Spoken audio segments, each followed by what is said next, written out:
There are three books in the Bible known as the wisdom literature: Proverbs, Ecclesiastes, and Job. Proverbs tells us that God is wise and just. The world, it says, is ordered with fairness. The righteous prosper, the wicked fall. In short, you reap what you sow. But then comes Ecclesiastes, and he whispers, "Not so fast. Life," he says, "is not always fair. The world is unpredictable, fleeting, like smoke slipping through your fingers." And so a haunting question rises: is God truly just? The final book of wisdom, the book of Job, dares to confront this question head-on. Our story begins not on earth, but in the heavens. Picture a cosmic throne room where God and his divine council, the sons of God, gather to report. Among them stands a mysterious figure, the Satan, not a name, but a title, the accuser. He is the challenger, the one who dares to question how God rules the world.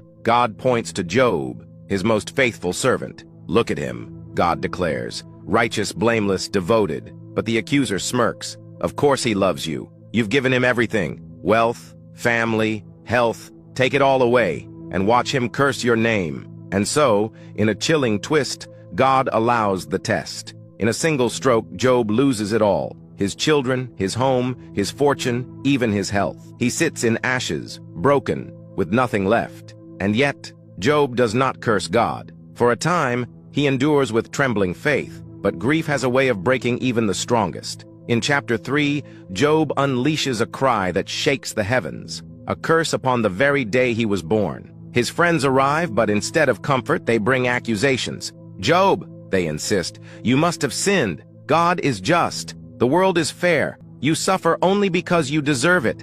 For 34 chapters, the arguments rage: dense poetry, fierce debate, accusations and counter-accusations. Job insists on his innocence. His friends invent sins that he never committed. And through it all, Job teeters between hope and despair. One moment he clings to God's justice.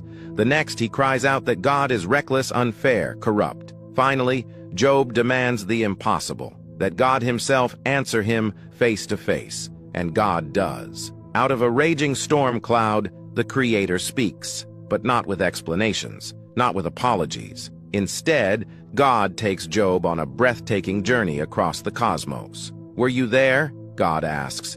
"When I set the foundations of the earth? Do you command the dawn? Do you know where the lightning is stored? Can you unravel the mysteries of the sea, the stars, the wild beasts?" Job is shown the infinite depth of creation, the detail, the beauty, the terror, the vast complexity of a universe only God can govern. Finally, God reveals two mighty beasts, the behemoth and the leviathan, creatures of chaos, dangerous and untamable, yet God delights in them. They are not evil, they are part of his good world. The message is clear. From Job's small view, God's justice may look broken, but from God's vast perspective, his wisdom weaves through the entire universe, too great for human eyes to grasp. Humbled, Job falls silent. He never learns why he suffered, and yet he chooses to trust. Then, in a final twist, God restores Job, twice as much as he lost, not as a reward, not as payment for passing a test, but as a gift from divine wisdom. Job emerges transformed, a man who can endure blessing or suffering, wealth or ruin, with unshakable faith in God's mysterious wisdom. I have been your host, Myths and Legends. Thank you for watching.